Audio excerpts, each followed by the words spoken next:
You know those games that you always hear are great but never really pay attention to? Well, The Elder Scrolls Online fits that bill for me. I played it all the way back in April 2014 and I had 2 videos up on my old channel about it, and watching them videos was so cringy. Anyways, I've received the code for The Elder Scrolls Online Blackwood, which means I get all the previous DLCs, which is absolutely fantastic. The only issue here is that there is so much feckin' content, so I felt overwhelmed. I googled how to play the original story from the start, so I went that route. So here's some casual single player impressions of Elder Scrolls Online after about 10 hours. This video was tailored towards people who want to experience ESO as a story rather than an MMO. Spoiler alert, it's great. Like most people, I've loved the Elder Scrolls for a while now, dating all the way back to 2006 with Oblivion, which I only found out released on my 8th birthday, and now I'm 23, so it's been a while. The lore of Elder Scrolls was always fascinating, but I never really got into it save for a few bits in Skyrim or Oblivion. However, The Elder Scrolls Online does a great job at explaining the lore. The 5 companions, the importance of the Amulet of Kings, delving deeper into the Daedric Princes. Every single bit of it is fascinating, and I've been so immersed since starting this game. Don't want to take up too much of your time, but thank you for 1,000 subscribers. Still can't believe we got here, so I just want to say I appreciate each and every one of you that has supported me. Next stop, 10k.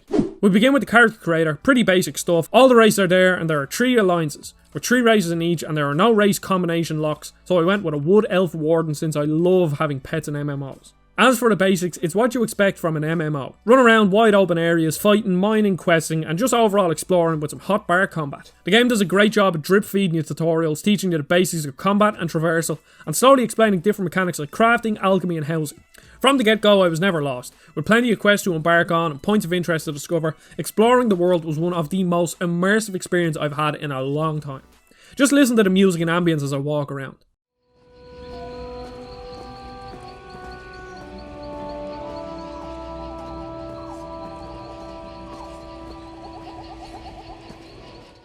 It's rare that I play an open game like this without a podcast on in the background, but I just couldn't with this game, especially due to the strength of all the quests. There's a feckload of areas and each one has their own story quests which take you all around the area.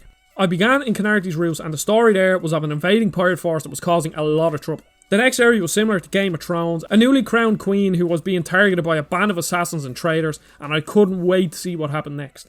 Every single line of dialogue is voiced, which goes a long way for immersion, and don't even get me started on the side quests. As you explore the world, there are whole areas that have their own dedicated side quest. So you could stumble across a series of shrines that have been overrun by ghosts, or a woodland village that worship a funny giant tree. I just can't believe the optional quests are written so well. Typically the side quests in MMOs are find 10 wolf pelts or, exciting stuff like that. And yes, the objectives here are go to point A and then kill monster B, but the lore and writing behind them are so well made that they never felt like a chore. I was treating this game like a single player Elder Scrolls game and I'm absolutely loving it so far. I feel the most divisive part of ESO would be the combat. Look, MMOs rarely have engaging combat. WoW, The Old Republic, Final Fantasy XIV, they're all hotbar auto attack systems that only ever engage your mind when doing endgame content. I feel ESO is the same, but I think it's the best combat of any MMO I've ever played. Mostly because there is no auto attack. Think of this as a typical Elder Scrolls combat but with fun abilities to use instead of solely spamming attack. Do I think it's a great combat system? No, but it does the job for now. As for my spec, I went for a Stamina Warden, and what is amazing is that all classes have DPS, tank and healing trees, so you can fulfill all 3 roles with one class. Obviously some will be stronger than others, but it lends itself to the Elder Scrolls be any one class system. I went with a 2-handed sword which boosted my spell damage, or a bow, just because bows are cool, and the freedom was great. Usually MMOs I get a sense of FOMO, like what if I played a paladin or I found this cool mace but can't use it, but this never happened in ESO. Now I'm curious about how the freedom works in the endgame where everyone will have their own defined role for raids. Everything I just mentioned could go to shit in the later areas, but so far I'm addicted.